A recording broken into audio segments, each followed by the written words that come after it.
Revista Espírita. Primeiro ano 1858. Jornal de Estudos Psicológicos. Publicada sob a direção de Allan Kardec. Dezembro de 1858. Das aparições. O fenômeno das aparições se apresenta hoje sob um aspecto de alguma sorte novo, e que lança uma luz viva sobre os mistérios da vida além túmulo. Antes de abordarmos os fatos estranhos que vamos relatar, cremos dever retornar sobre a explicação que deles foi dada, e completá-la. Não se pode perder de vista que, durante a vida, o espírito está unido ao corpo por uma substância semimaterial que designamos sob o nome de perispírito. O espírito tem, pois, dois envoltórios, um grosseiro, pesado e destrutível, é o corpo, o outro etéreo, vaporoso e indestrutível, é o perispírito. A morte não é senão a destruição do envoltório grosseiro, é a veste de cima usada que se deixa, o envoltório semimaterial persiste, e constitui, por assim dizer, um novo corpo para o espírito. Essa matéria etérea não é a alma, anotemos bem, não é senão o primeiro envoltório da alma. A natureza íntima dessa substância, ainda, não nos é perfeitamente conhecida, mas a observação nos colocou no caminho de algumas dessas propriedades. Sabemos que ela desempenha um papel capital em todos os fenômenos espíritas, depois da morte ou o agente intermediário entre o espírito e a matéria, como o corpo durante a vida. Por aí se explicam uma multidão de problemas até agora insolúveis. Ver-se-á, num artigo subsequente, o papel que ela desempenha nas sensações do espírito. Também a descoberta, se assim se pode exprimir, do perispírito, fez dar um passo imenso à ciência espírita, fê-la entrar num caminho todo novo. Mas esse perispírito, direis, não é uma criação fantástica da imaginação?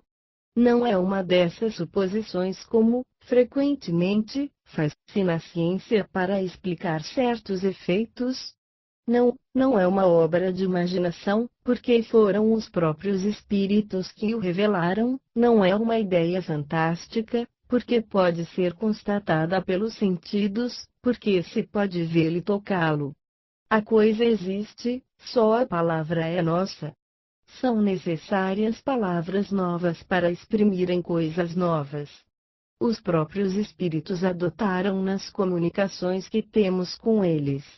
Por sua natureza e em seu estado normal, o perispírito é indivisível para nós, mas pode sofrer modificações que o tomem perceptível à visão, seja por uma espécie de condensação, seja por uma mudança na disposição molecular ou então que nos aparece sob forma vaporosa. A condensação, não é preciso tomar essa palavra pela letra, empregamo-la na falta de uma outra, a condensação, dizíamos, pode ser tal que o perispírito adquira as propriedades de um corpo sólido e tangível, mas ele pode, instantaneamente, retomar seu estado etéreo invisível. Podemos entender esse efeito pelo do vapor, que pode passar da invisibilidade ao estado brumoso, depois líquido, depois sólido, e vice-versa. Esses diferentes estados do perispírito são o produto da vontade do espírito, e não de uma causa física exterior. Quando nos aparece, é que dá ao seu perispírito a propriedade necessária para torná-lo visível, e essa propriedade ele pode estender, restringi-la, fazê-la cessar à sua vontade. Uma outra propriedade da substância do perispírito é a da penetrabilidade. Nenhuma matéria lhe faz obstáculo, atravessa todas, como a luz atravessa os corpos transparentes. O perispírito, separado do corpo, afeta uma forma determinada e limitada, e essa forma normal é a do corpo humano, mas não é constante. O espírito pode dar-lhe, à sua vontade, as aparências mais variadas e até a de um animal ou de uma chama. De resto, isto se concebe muito facilmente.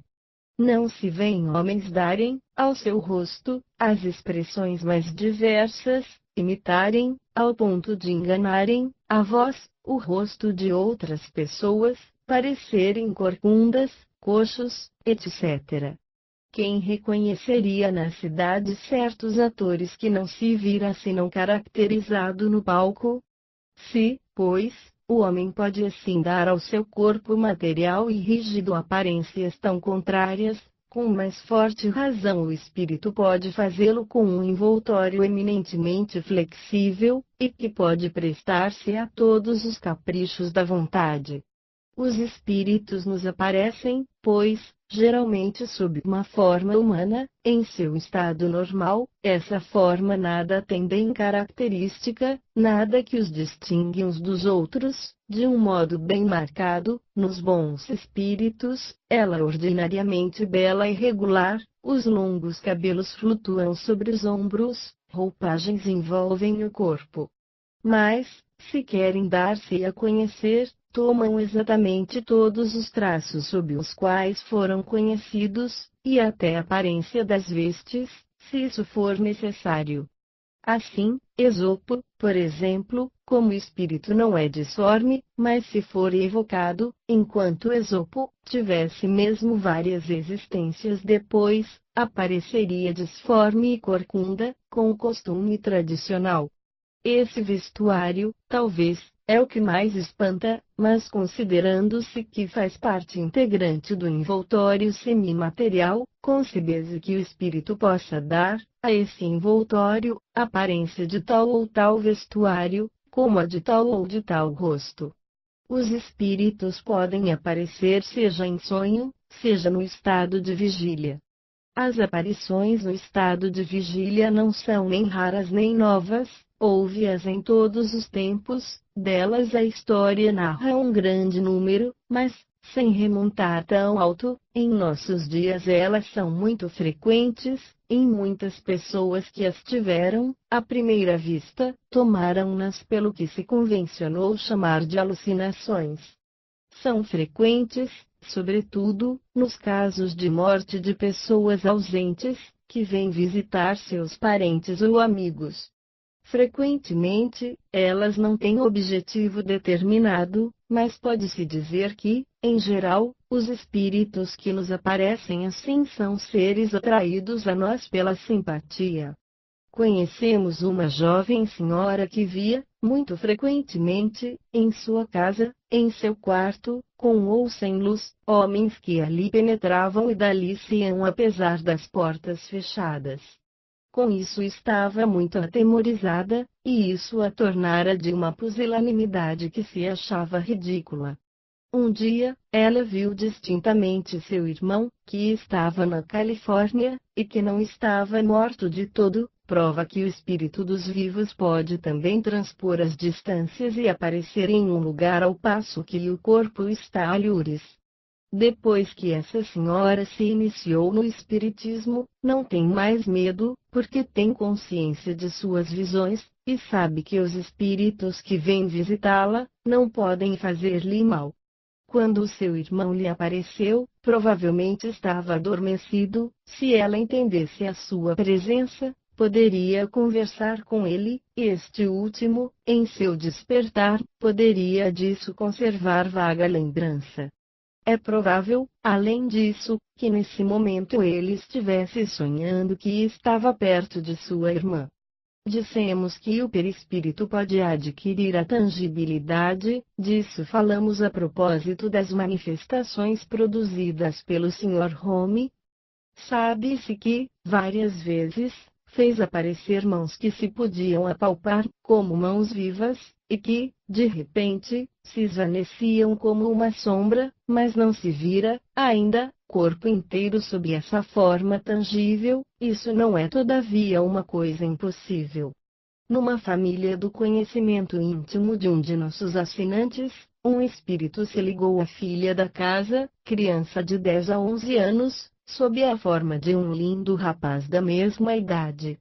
Era visível por ela como uma pessoa comum, e se tornava, à vontade, visível ou invisível a outras pessoas, prestou-lhe todas as espécies de bons ofícios, trouxe-lhe brinquedos, bombons, fez serviço de casa, vai comprar o que se tem necessidade, e o que é mais, lhe paga.